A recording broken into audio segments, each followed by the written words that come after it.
All right, good evening and welcome to today's session.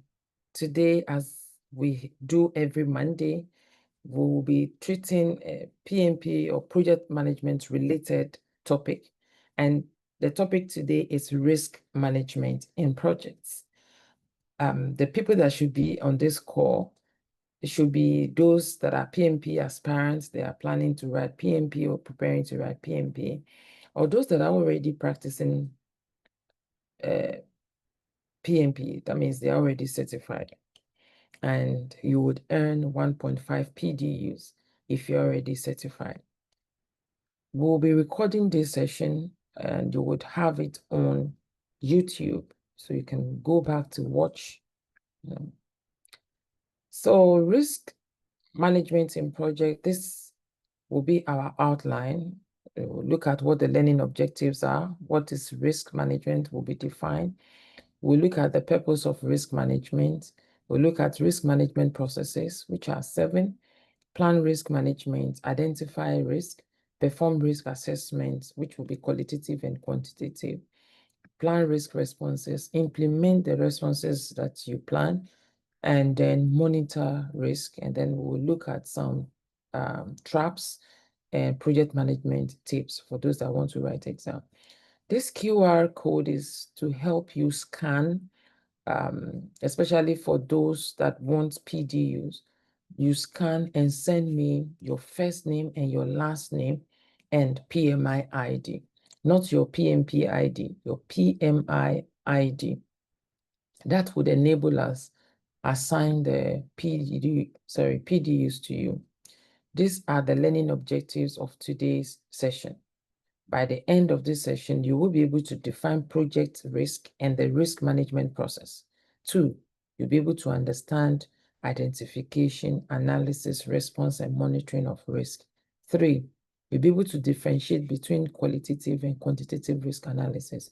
And then 4, you'll be able to apply PMI's risk management principles to situational exam questions. And 5, it will help you to be able to avoid PMP exam traps on risk topics. So what is risk management? It's the process of identifying, analyzing, and responding to risk throughout the project lifecycle. And the reason why you do this is you want to reduce the probability of negative risk occurring. Negative risk would have negative impact on the project objective. We call them threats. They are threats to the project. And then increase the probability of the positive risk. The positive risk are opportunities, and they will bring value or premium to the project and thereby the organization as well. So what is risk? Risk is defined as an uncertain event or condition that, if it occurs, has a positive or negative effect on project objectives. What you should look out for is that it has not occurred yet.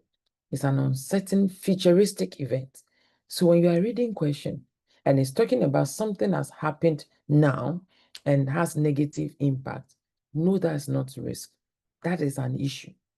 But if it's talking about it may happen, and if it does, it will have negative impact on, let's say, time or cost or quality or scope of the project, and that is risk. So you need to be able to establish that what you are reading, the question you are reading, is talking about risk or is talking about issue.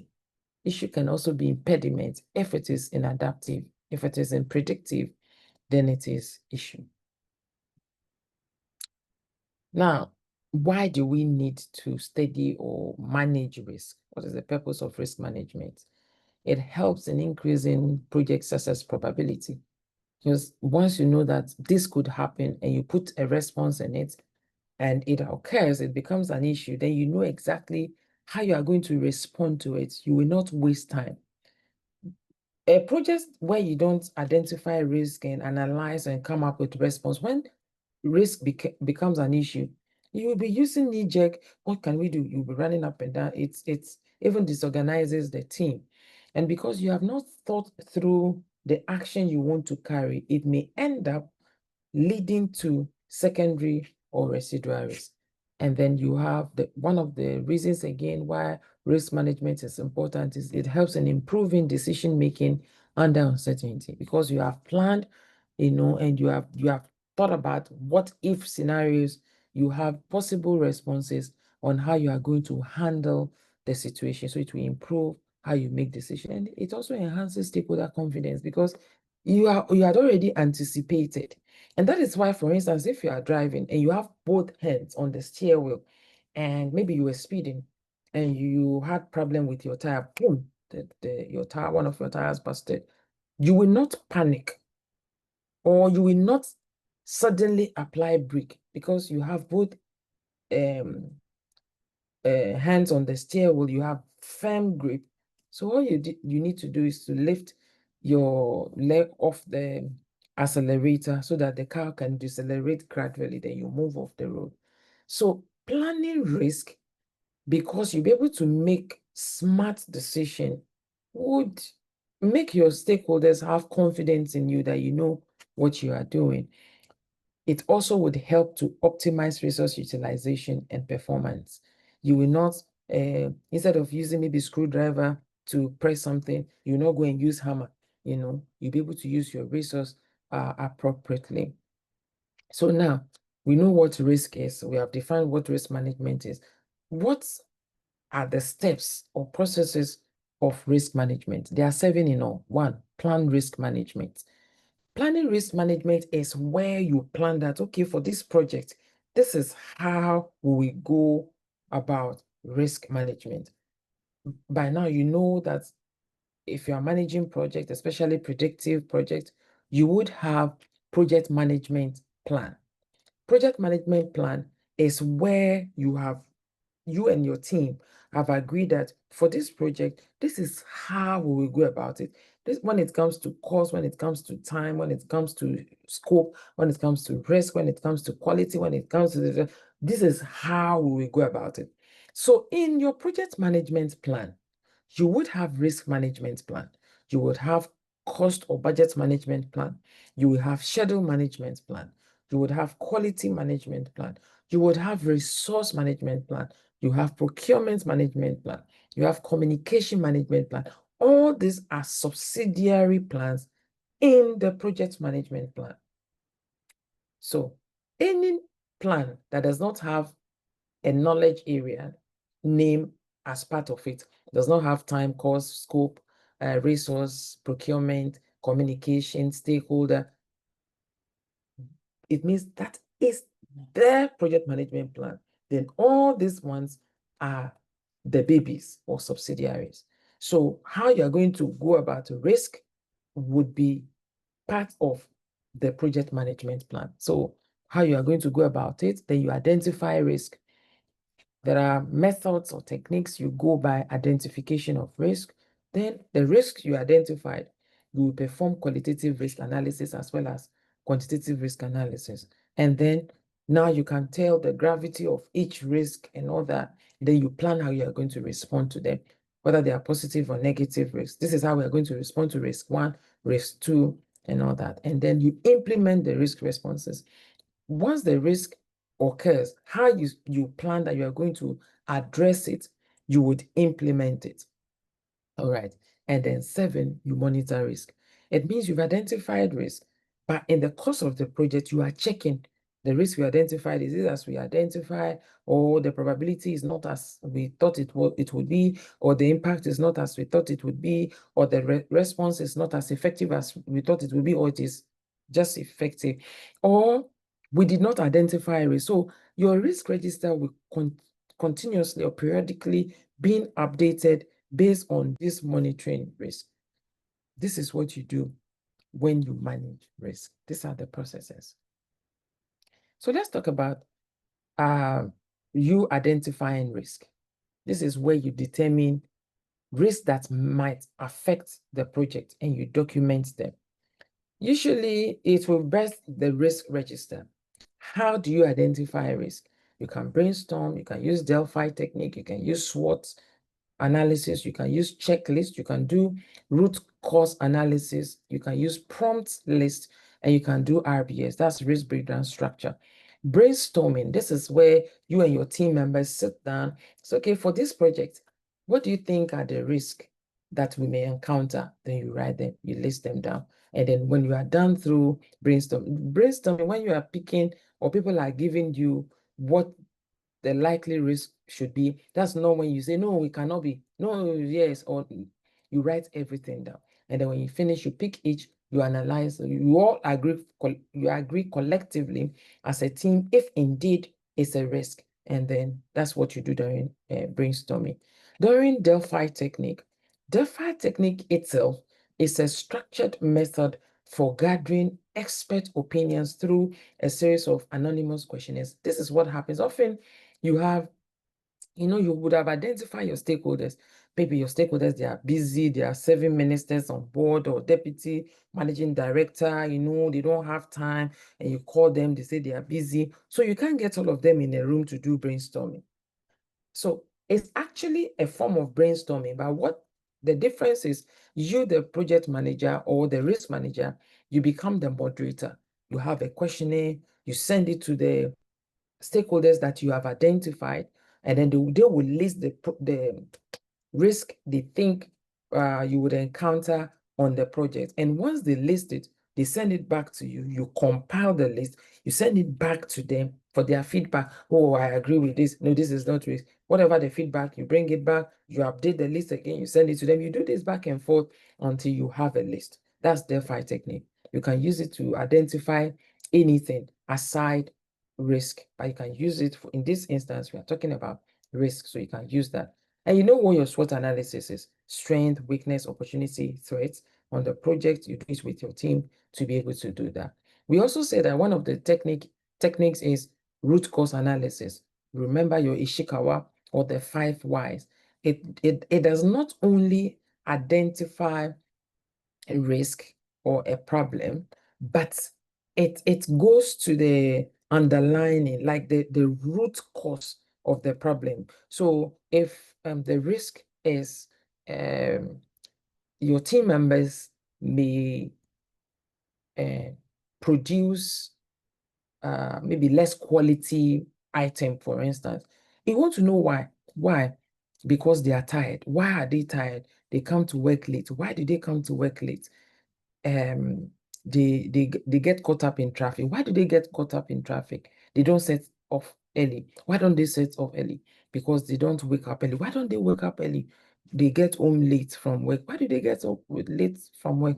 Because we are understaffed, so they are stretched. Why are we understaffed? We are managing budgets. You see, so you will know the cause of the problem and not just what appears on the surface. So you can use root cause analysis to identify risk. And then you have prompt list. Prompt list is also like a checklist. But what prompt list does is like the SWOT analysis. You know that the first thing is the strength. So let's look for the strength. The next is weaknesses. Let's look for weaknesses. So it prompts you, to be able to actually come up with a defined checklist. Checklist is what you have listed maybe from past similar projects, or you've benchmarked your project against a project that is doing well. So you have some list of potential risk, and you and your team members would agree that, okay, this is part of this, the risk for this project. No, this is not part of it. So you have it. And when you finish, you also create your checklist for the project, and that is what you'll be checking. So prompt list in this instance is like a high level of checklist. So you need to find, if you're using PESTLE, for instance, or VUCA, you need to know the political risks that may impact your project, the economic risk that may impact your project. So that is prompt list. You can use that to identify your risk. And then you have the RBS, that risk breakdown structure, which is similar to your work breakdown structure. So you have the project, then you have a bigger frame, let's say technology, economic, management. And then under each, you identify so this is like category or sources now. And then you identify, okay, when we say management, what are the potential risks? Project management, and all that. And so that is RBS. You can use that to identify risk. So when you identify risk, what will be the output? Risk register and risk report. The risk register is where you would have all the risk identified. And as you go along and you analyze the risk, you will also include it in the risk register. Okay, sorry. All right, so these are the tips or the common trap that you should look out for. If the question says the team is listing possible causes or sources of uncertainty, then it means you're identifying risk. So sometimes they will give a scenario and they would ask you whether it's identification of risk, or it is analyzing risk, or it is responding to risk, or is implementing the response. So if you saw a question that is telling you that the team is involved in listing possible causes or sources of uncertainty, remember that risk is a futuristic uncertain event. So the uncertainty will take care of that. And a common trap is confusing identification of risk with perform qualitative risk analysis. They are different. When you are performing qualitative analysis, you are looking at the probability of a risk occurring and the impact should it occur, which is different from you just identifying what are the likely risks on the project. Then so after identification, you would have to analyze. In analyzing, the first analysis is qualitative. Qualitative analysis is a subjective analysis. So you need people that are experienced. That's okay, this risk, it has likelihood of maybe 60 to 70% of occurring. All right. So it talks about probability or the likelihood of a risk occurring and the impact. Hey, this risk, if it should occur, the impact will be huge. Oh, really? It will be huge. So you do that for all the identified risks. One thing too is that qualitative analysis is done on every single risk identified. It's done on every single risk identified. And so if you're reading a question that is talking about probability, assessing probability and impact of a risk occurring, that is qualitative assessment. And these are the techniques in performing qualitative assessment. Probability impact matrix. What is the probability of this occurring? What is the impact? Then you come up with your matrix. And then that would help you to categorize your risk. Because if a risk has, let's say, 80% of occurring and the impact, we are going to spend money and it may add time to the risk compared to one that maybe has 40% of occurring, and then it will not really have impact on the time and budget. What do? You focus on the one that has 80%. And so that's how you will categorize your risk. When you conduct your qualitative analysis, the output is prioritized risk list. You had a list when you identify the risk. Now that you have performed qualitative assessment, you'll be able to say, okay, because you may not be able to attend to all. So you want to attend to the one with the highest probability of occurring and the highest impact. Then the second analysis is quantitative. There are only two analyses, qualitative, quantitative. So just learn that the first one is qualitative, then the other one, which is quantity, is the second analysis. And it's numerical. That is where you'll be able to use the EMV, probability times impact, and get a monetary value.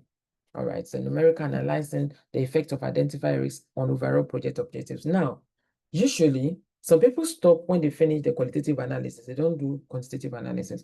But if they have to do quantitative analysis, it's not done on every single identified risk as we did for qualitative. It will be done on the risk that the qualitative analysis has told us from the prioritized risk list that they have high tendency of occurring.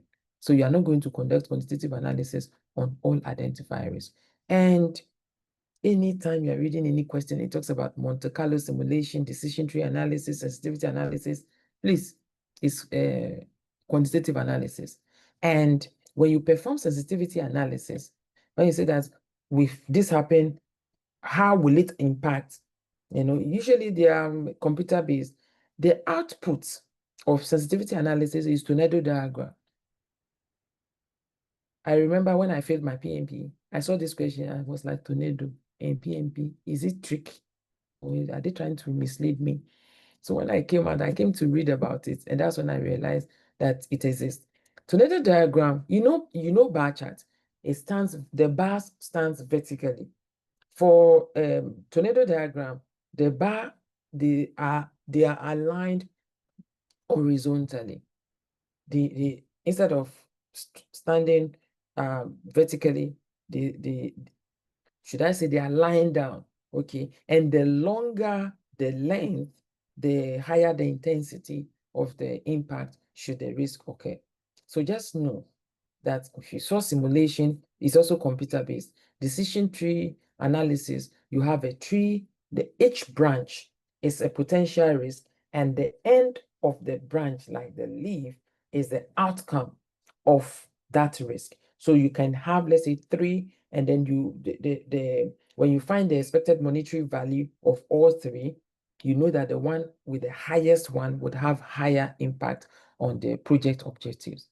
Okay, and it will guide you on what to look out for. So the output of quantitative analysis is probabilistic impact data. Now, exam tip for qualitative analysis. If the question asks which risk should be addressed first, then it's qualitative. Because remember, the qualitative is looking at the likelihood and the impact of all the risk. So of course, the one with the highest probability and highest impact will be addressed first. Now for quantitative analysis, quantitative is data driven. Quantitative, it's just like research. When you say qualitative, you're talking about in-depth interview, focus group discussion, moderation and all that. And then we are talking about quantitative, we are talking about how many people said it, out of the 100 people, 70 people said they don't like it. So you are talking about number. So quantitative is data-driven, requires numerical estimates of cost and time.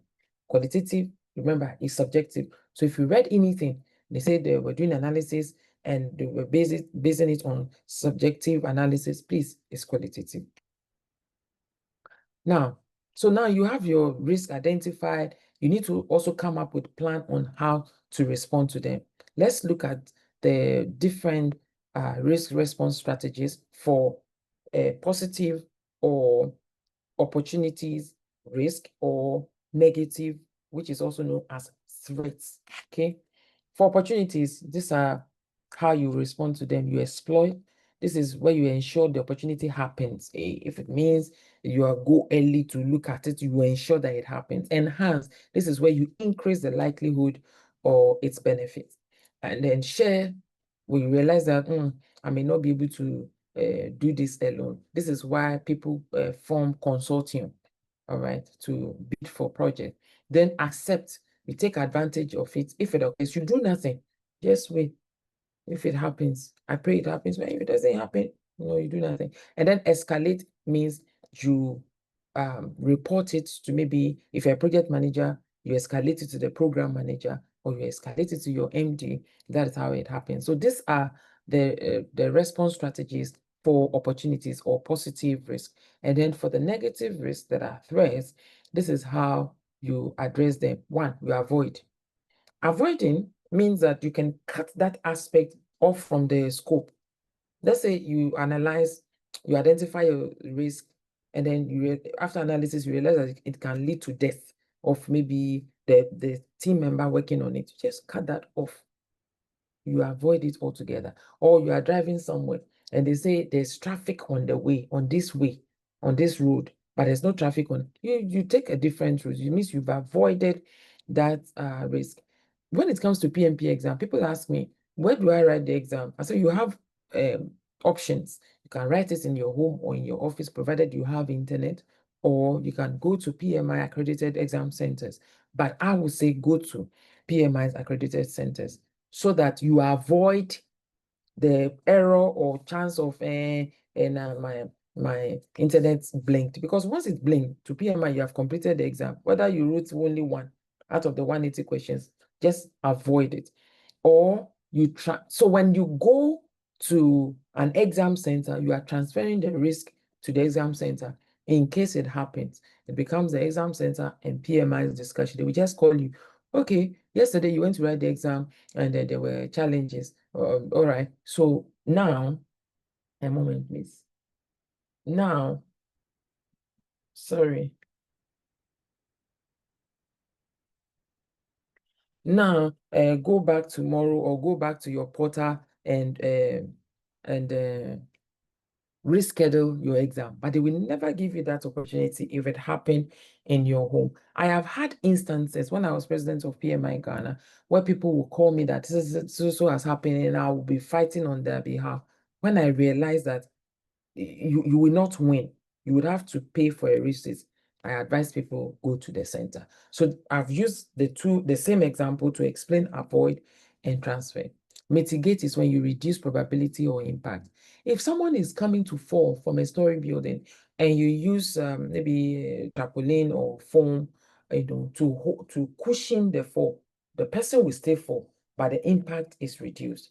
That is mitigation, or you reduce the probability. You cook rice, and when you cook rice with saucepan and stuff, and you know that every time you cook rice, it burns. That is the risk.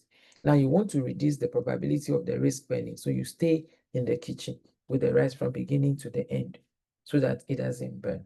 All right, that is a way of mitigating the risk. Then the fourth one is accept. Deal with it if it occurs.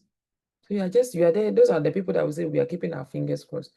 So, and then you escalate. So two strategies from both opportunity and threats are common: accept and escalate. Escalate to threats. Hey, this one passed my power. You just escalate it to your immediate boss or the program manager or to MD or CEO. Okay. So after you analyze your risk, you would and you come up with the strategies, you need to implement the risk. You need to implement the response if the risk occur. All right. So you implement and monitor your risk. So what do? You implement your risk response. This is where you apply the responses you plan to the risk that has occurred. And I've said that if you are talking about risk, it means it has not occurred. You are still looking at it that this has a tendency. It's like when a woman is pregnant and is going to antenatal, they just want to ensure that the child doesn't die in the woman's womb, and then the woman has safe delivery. So, and they would have a measure. Sometimes they go and they say, oh, the way I'm looking, your BP is high, or your sugar level is, your blood level is low. Let us observe, if you come back next week and it's the same, you're going to take the baby out. Taking the baby out is a response. So if you went next week and your BP is still high, your blood level is still low, they will take the baby out. That is implementing a risk response so that the baby doesn't die or the mother doesn't die. So that's what we do when we implement response. And then you have to monitor, you track identified risks, and then you continue to identify more risks. Sometimes people, when they just identify risks at the beginning of the project, then they go to sleep. No, in the course of the project, new risk may come up. So you need to keep monitoring so that you identify and update your risk register. So key activities when you are implementing a monitoring risk is that you conduct risk audit. We said that 7 risks might have occurred by the time we finish this portion of the scope of the project. You want to check whether it has really occurred or it hasn't. And then you monitor residual risk, secondary risk. You see, by implementing the response, it can lead to a secondary risk, or it can lead to a residual risk. But after you have implemented the response, let's say there's a fire outbreak, you call fire service, and then the fire is put off, but then your room is flooded. That's a residual risk. But let's say the room is flooded, and then you have your sockets low, and the water go to the socket, and then somebody is electrocuted. That's a secondary risk. All right. And then one of the activities that you also under implement and monitor risk is that you update your risk register and reports. If a residual risk occur or a secondary risk occur, or you identify new risks, you have to update your risk register. Now let's look at common PMP exam traps. Issue is not the same as risk. I said issue is current, it has happened. Maybe risk that you identified that may happen in the future has now happened. So it's an issue. So you apply your response to issue that has occurred. So risk is talking about future. So when you're reading your question, please be intentional. And then 2, you should be mindful of contingency and management reserve. Contingency reserves are for identified risk. We call them known unknown. So the responses you came up with, you will come up with how much it will take to implement them. The total amount that you will use to implement your responses will be contingency reserve, and it will be part of the project budget, and it will be under your control as a project manager. The management reserve is usually some portion of amount of money that is set aside for unknown, and that is not under your control as a project manager. Is under the control of management. So like in 2019, 2020, when COVID occurred, there's a research by PMI that says the organizations that did well, they were those that had risk management culture. So it means they had management reserve. So people are falling sick. They just spoke to management, and management took out of the management reserve. But for the organization without risk management culture, what are we going to do? Oh, yeah, we are looking for approval. Oh, the person signing limit, long process. So in fact, this influenced why I did a risk management professional certification. That's wow. If something is helping organization do well, it's worth paying attention to. Then you should also look out for plan against implement risk response. You plan that if this risk should occur, this is how we'll respond to it. And then you assign the risk as well as its corresponding triggers, as well as its response to your team member. So all team members would have risk assigned to them. So they own it. We call them risk owners.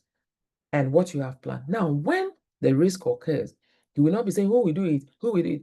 The risk owners will be responsible for implementing the response. So you planning that this is how we would respond to risk is different from you actually implementing. So when you plan, you are talking about something that may occur in future. But when you are implementing, means the risk has occurred and now you are responding to it.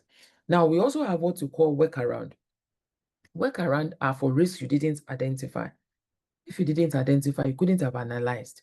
You couldn't have come up with how you are going to respond to it. So if a risk you didn't plan, you didn't identify, you didn't analyze, you didn't plan for occurs, the name you call how you are going to address it is not responding to it.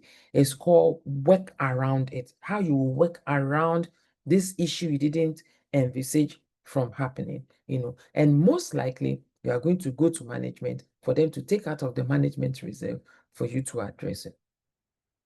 Also, be mindful that risk identification is iterative. You don't identify risk and put full stop. It's iterative. It's not a one-time activity. It's repetitive. So you do it periodically.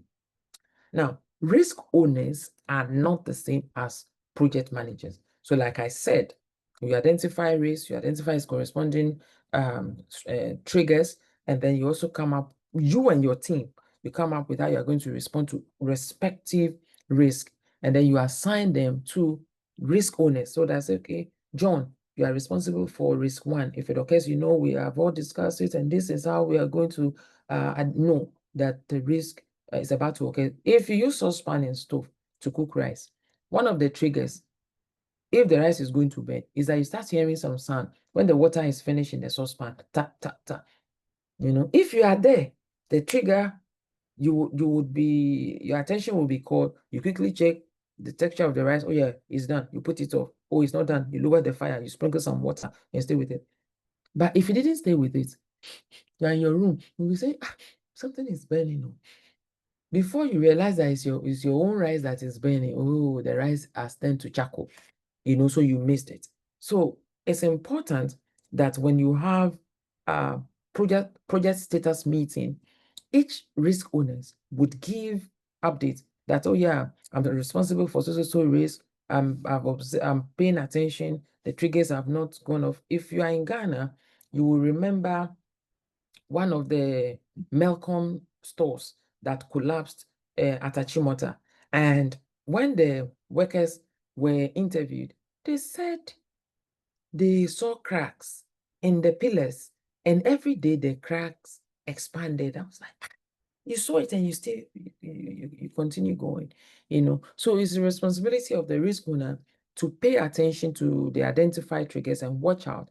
And once the triggers occur, alert everyone and start implementing the response. And it's not always the project manager, but then the project manager would have to be informed and carried along.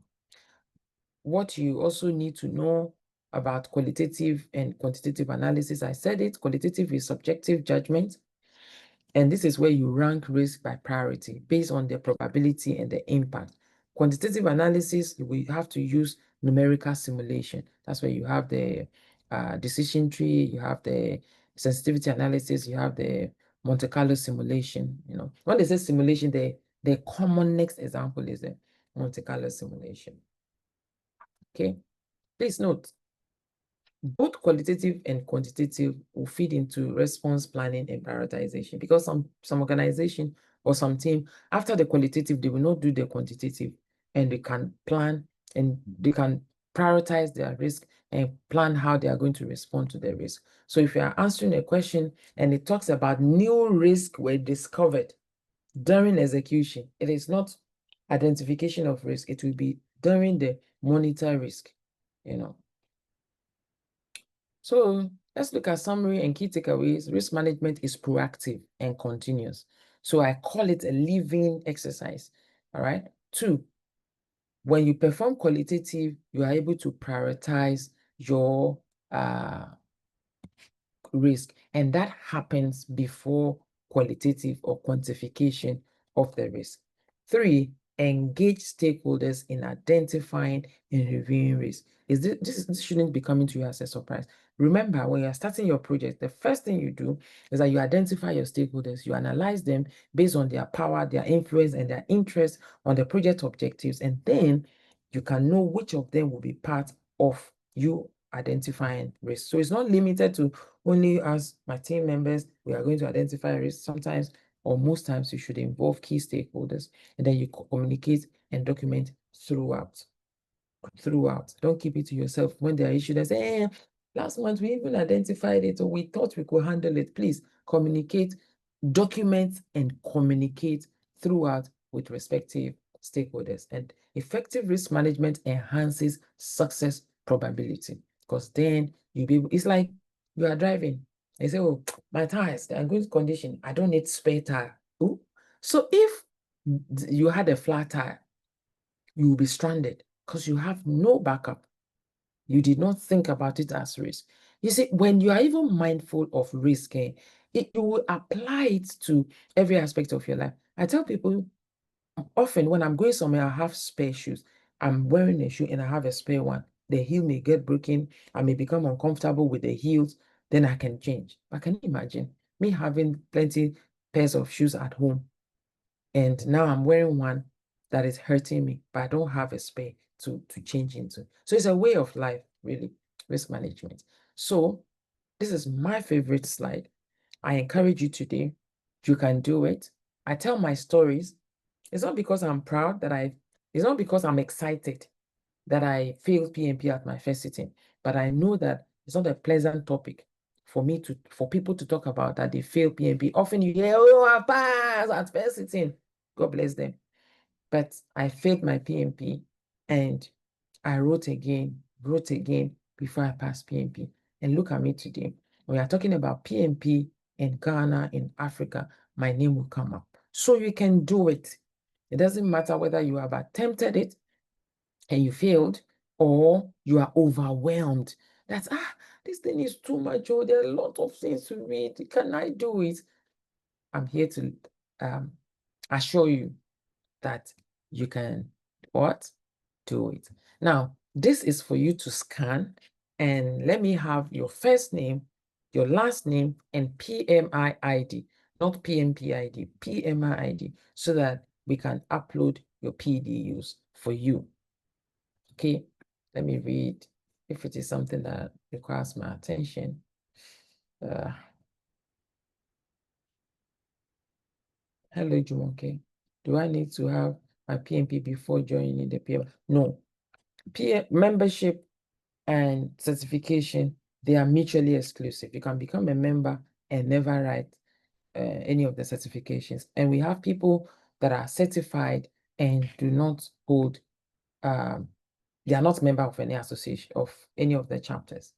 But I will advise you to become a member, because then you belong to a community and you're also contributing to the growth of project management profession in your country, which is important, especially in Africa.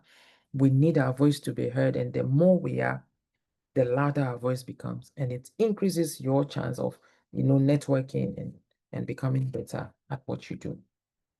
So now let's practice our questions. We have 7 questions today, and you know how we do it. What will you do? I will display the questions and then you drop your answers. When I look this way, it's because I'm looking at my phone for those that are on TikTok.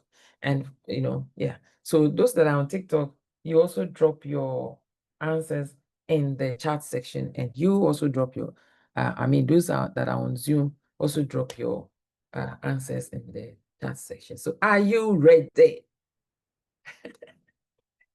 Are you ready? Can I have a thumbs up or yes from someone on the call on Zoom so that we start rolling?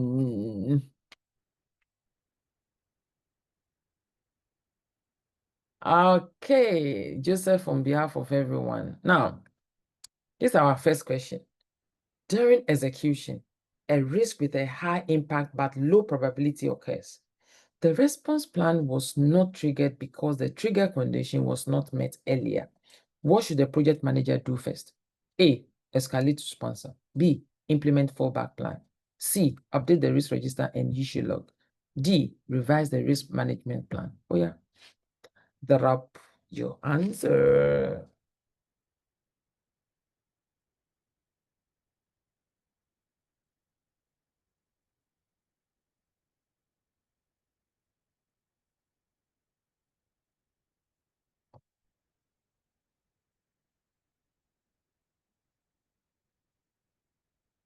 So I'm going to count 1 to 5. I see 2 responses. I'm expecting more. You are 20 on this call. So 1, 2, 3, 4. It's okay to be wrong, you will never forget. So yeah, let me look at the bold one. Somebody chose B. I see B, I see D, I see C, I see D. Can someone unmute to defend their answer? Who wants to explain why they chose B or D or C? Okay, I see B on TikTok. B only on TikTok. Yes, Abubakar. Hi, thank you very much. So I chose B because the risk has already occurred, so it has become an issue and it needs to be addressed immediately. There usually is a fallback plan for the risks that have been identified in the register. And so I thought escalating to sponsor is not going to cut it. Updating the register is going to take time, and revising the management plan is also going to take time. The issue has occurred and it's high impact, so we have to do something about it. That's why I chose B. Okay, who chose C? Thank you, Abubakar.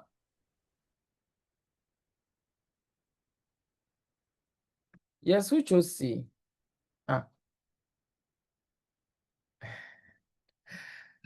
Rehima, our PNP, if we chose D, okay, to save time, C is the answer.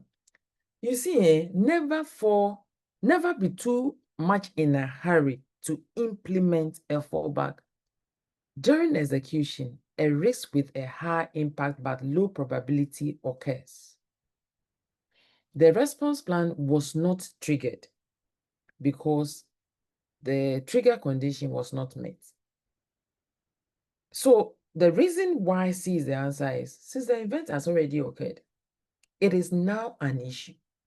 And before you implement, you must update your issue log.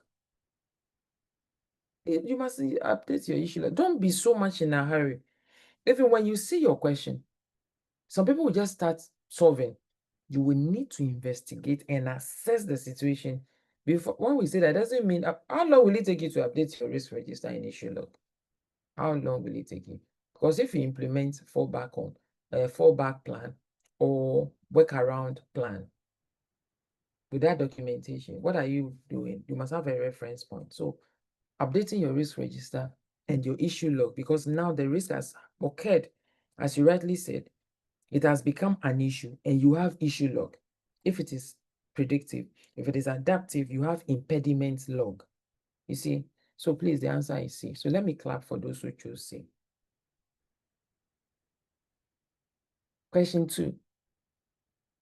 Your project has numerous low impact, low probability risks. What's the most efficient way to handle them? A, create individual response plans. B, document and monitor them. C, escalate to management.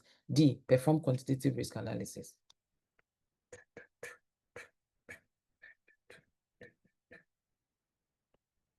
This one, everyone must get this or should get it, right?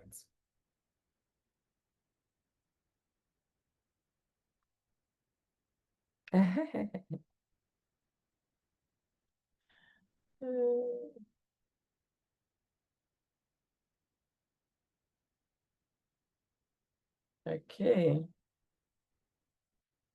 Yes. Hey, my people on Zoom, how far? I see only one response. So let me count to Nilate. You want to ask question or you want to give answer? Give an answer. To this question? Yes, please. No, drop it first, then I'll call you first. Nilate, I'll call you first to tell us why you chose what you chose. So I see B, A. Nilate, you chose A. Yes. Now tell us why you chose A. I just because although they are low impact and low probability, they all have their own unique characteristics and behavior. So that's why I chose that. So the individual resources will be tailored to each of these risks. Okay, thank you. I see people choose B as well. So who will be kind to unmute their mics to tell us why they choose B?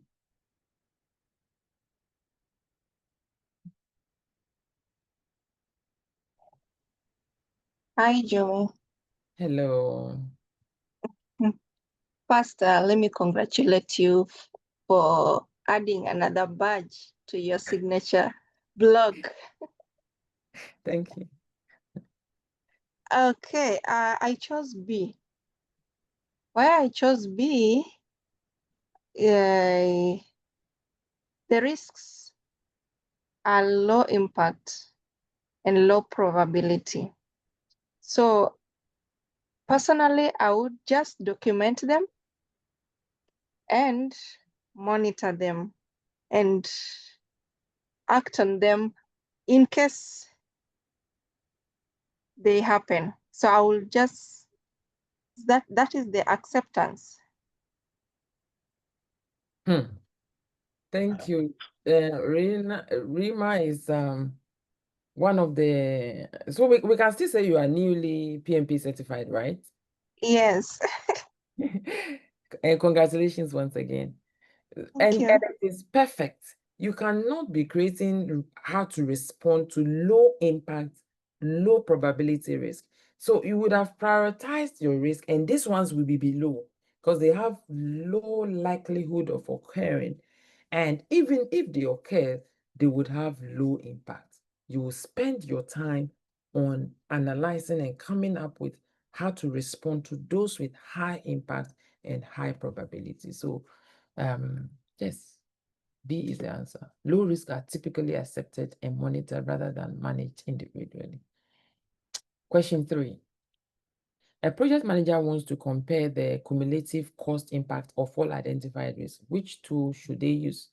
A, probability and impact matrix. B, tornado diagram. C, Monte Carlo simulation. D, risk urgency assessment.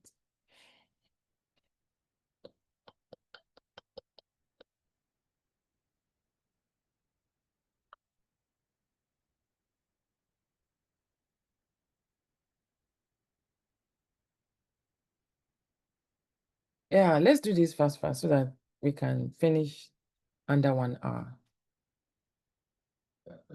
Yes, I see 1 response.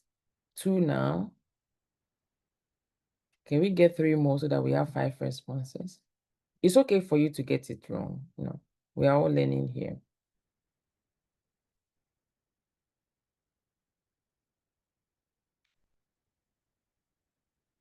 All right, so we have 2 responses, and it is C. Let me clap for you.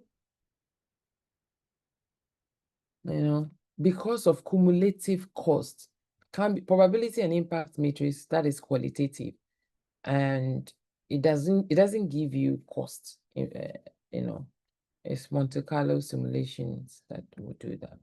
Monte Carlo simulation aggregates probabilistic outcomes to show potential total cost and impact. If you're interested in the slides as well, you can scan this and send me a message. I will share the slides with you. Question 4. A stakeholder insists a new technology may reduce project time, but add uncertainty. How should the project manager treat this? A, document as an opportunity in the risk register. B, exclude it since it's not a threat. C, escalate to change control board. And then D, reject it until uncertainty reduces. The stakeholder insists a new technology may reduce project time, but add uncertainty. Yeah.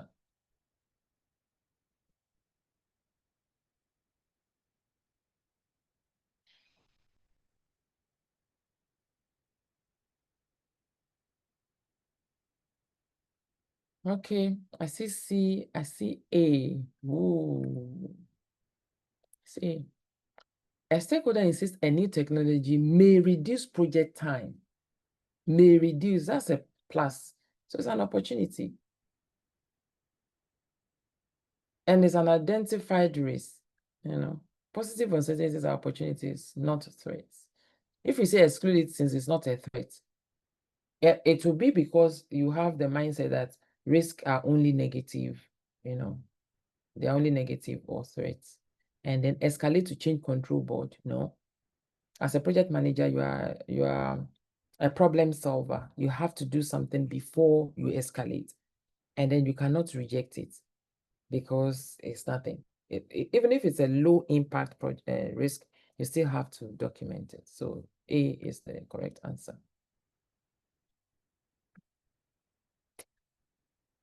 Oh, okay. Oh, question 5 is a cheat question because I already answered that. Question 6. Midway through the project, a previously low priority risk is reassessed as high probability and high impact. What should the project manager do? A, immediately implement risk response. B, update the risk register and notify stakeholders. C, escalate to management for decision. D, add more contingency reserves. So midway through the project, a previously low priority risk is reassessed as high probability and high impact. What should the project manager do?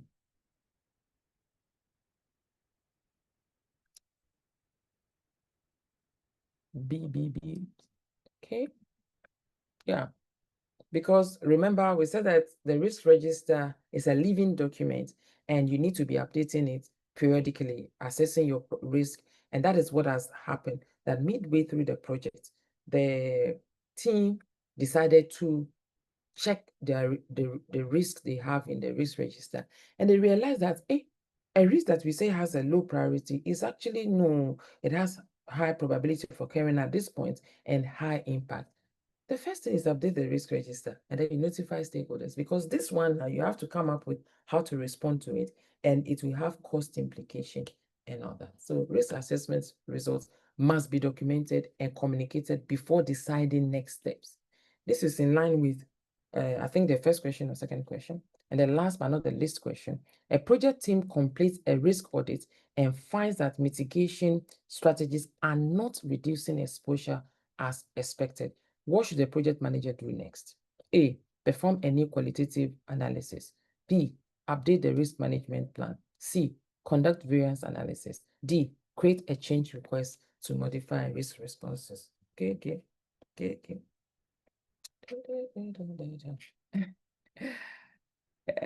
Is this the answer? Oh, you people, fast fingers. Oh, sorry. So what's the answer? It's D. Create a change request to modify risk responses. A project team completes a risk audit and finds that mitigation strategies are not reducing exposure as expected. It means they are ineffective. Maybe they were not done well, So ineffective risk responses require change requests to adjust strategies formally, because you have presented what you had previously, and in the course of the work, you realize that it is not working. You cannot modify without going through the change control board. We have exam prep. I'm surprised people take PMP exam prep to mean 35 contact hour training. So this is for individuals who have attempted project management professional exam and failed, or you have not attempted. You did the training and say, hey, this thing, I can't do it. So register for our exam prep. We are going to have a speed overview of all the 6 lessons, and then you have more than 32 quizzes. There are actually 41 quizzes, and there are 10 questions each, and they are time boxed. So each 10 question is 12 minutes, and the pass rate is 80%. You must score 8 out of 10 for you to have said that you passed. And then we have simulator of 5 exams. One is 50 questions, the next is 100 questions, and then 3 are 180 questions, and they are also time boxed. And if you don't want to do this, you can pay for the simulator only. You will still have the quizzes and the exams. Yeah. And so the date is this 26th October, 7 p.m. And then the second, there are 2 days for the exam prep. We'll meet twice. The first meeting will be 26th October on Sunday, and then the second meeting will be 28th October on Tuesday, and then boom, we'll be ready to write the exam. So this is where you ask questions. Let me know if you want to know anything on what we've done today, or membership or certification, and I'm happy to answer. Please don't forget to scan this to send me your first name and last name and your PMI ID if you're interested in the PDUs. Send it today, I beg you, today. Thank you for understanding. And then if you want to join my WhatsApp channel where I post things, updates, like our next year schedule when we finalize for PMP, for ACP, for RMP, for CP, PMI, CP, that's construction professional, or anything project management. To join the channel, this is what you scan. For you to send me your PMI ID, your name, this is what you scan. So questions, please. All right. May I know the PMP exam date?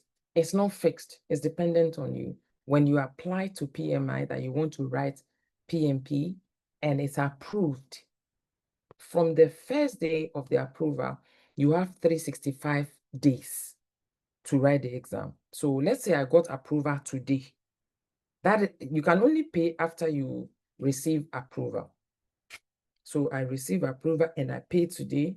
Today is 20th. I have between now and 19th October 2026 to write. So I'm the one that will schedule when I want to write the month, the week, the day, and the time. Like my last exam, I wrote it 7:30 a.m. because that was the available date on the day that I wanted to write the exam. So you choose when you want to write. And PDU stands for Professional Development Unit. It is for those who have PMI certification. So if you don't have certification, you don't need PDU. How much is the prep and main exam? All right, so for the prep, we are giving huge discounts for PMI Ghana members, PMI Nigeria members, and PMI Liberia members. It's usually 2,500 Ghana cedis. I don't know how much that translates in Naira. I think for Naira, it will be the amount times 130 or so. I will check. But so instead of 2,500, if you are a member of PMI, because you have to prove it too. If you're a member of PMI Nigeria, or you are a member of PMI Ghana, and you're a member of PMI Liberia, you pay 50%. Instead of paying 2,500, you pay 1,250 cedis. That's for the exam prep. We'll still run through the 6 lessons and then give you the simulator as well. The 35-hour training is 4,999, but we don't even have any schedule for the year. We started the last one for this year on Saturday. So if you want, it means you have to do the one-on-one, and that is 7,500. So we are focused on those who have done the 35-hour and they are just afraid to write the exam, or they've written and they've not passed. We are focused on working with them. I have a personal pledge to help as many that want to be certified in 2025. But because the truth of the matter is the exam will change next year. I want to write an article and send it and let you know how it's going to change. You see that this thing that we are doing, we are not doing planning, initiating, planning, executing, monitoring, and controlling. We're not doing processes anymore.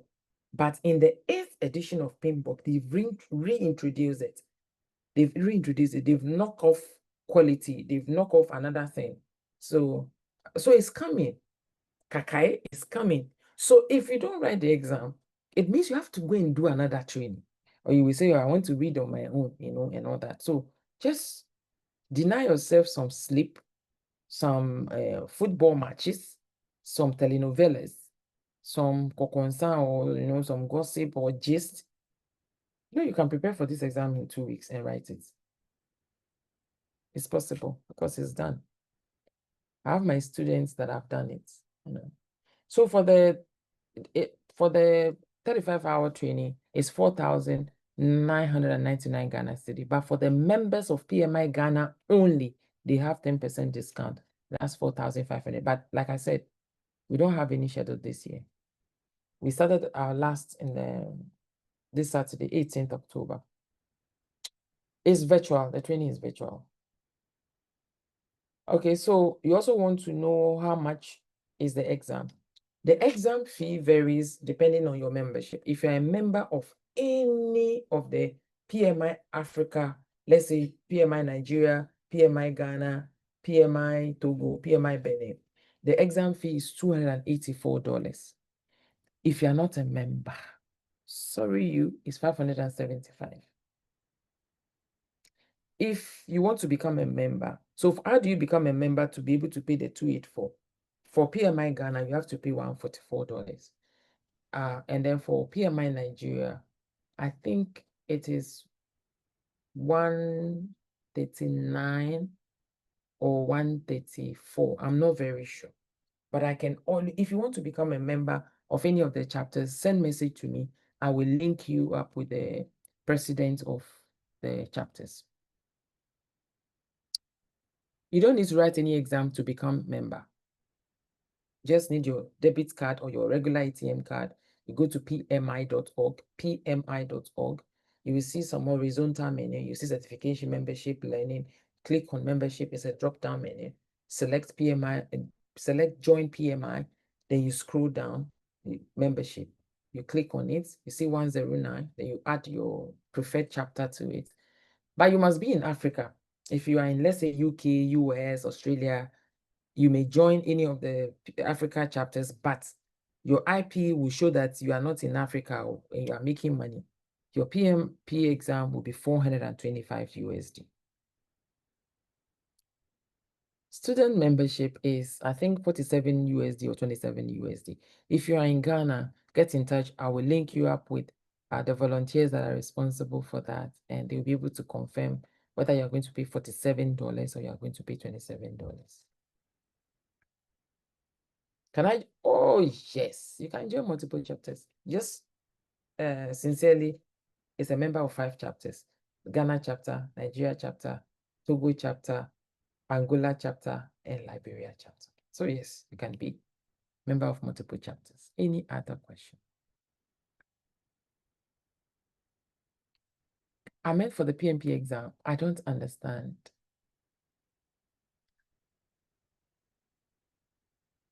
How much for those with student members? Oh, the exam is the same. Oh. Whether you are a student or not, because it's the same fee.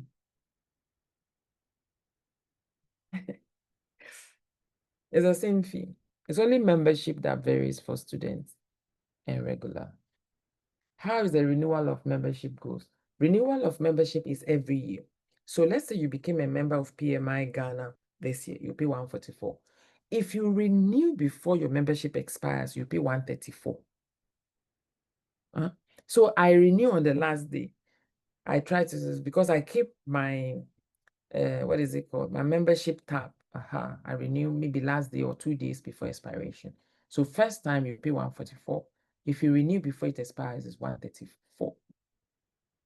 Now, it's different from the certifications renewal.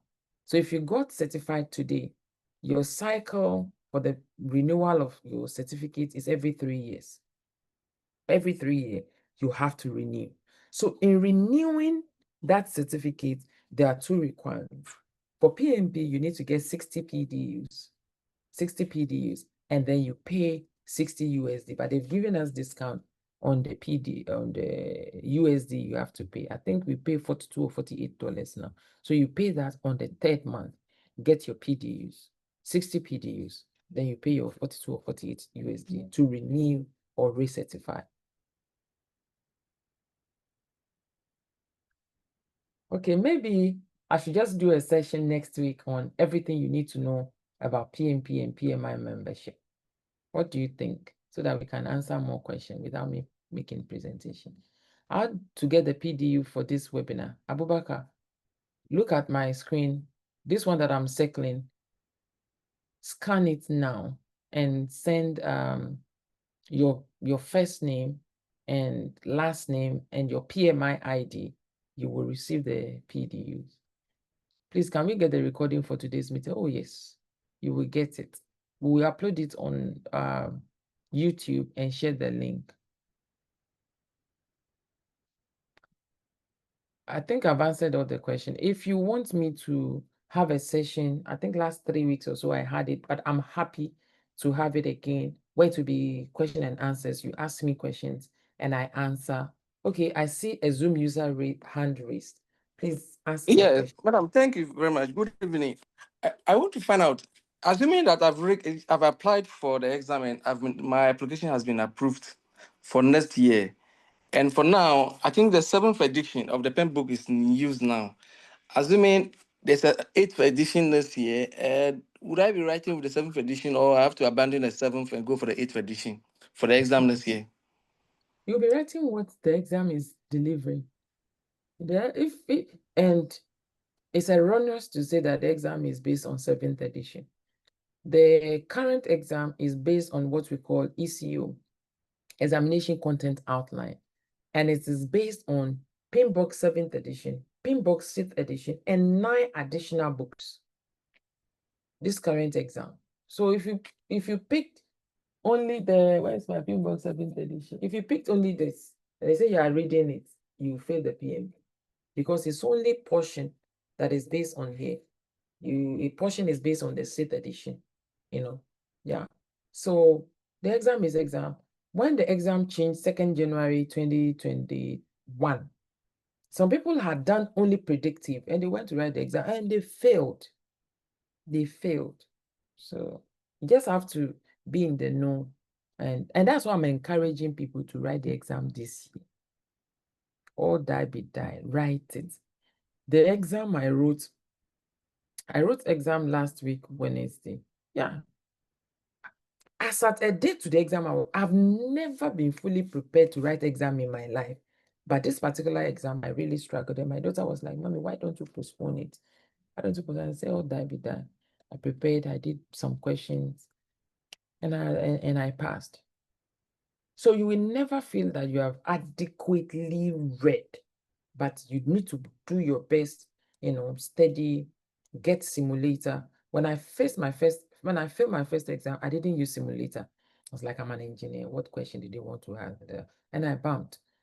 I became better when I started using simulator. So that is why for my students, I don't give them the option, do you want simulator or you don't want simulator? When you pay, simulator is part of the package. But we sell simulator as a standalone. And yeah. So I have to end this session. And then, yeah, send me a message if you are interested in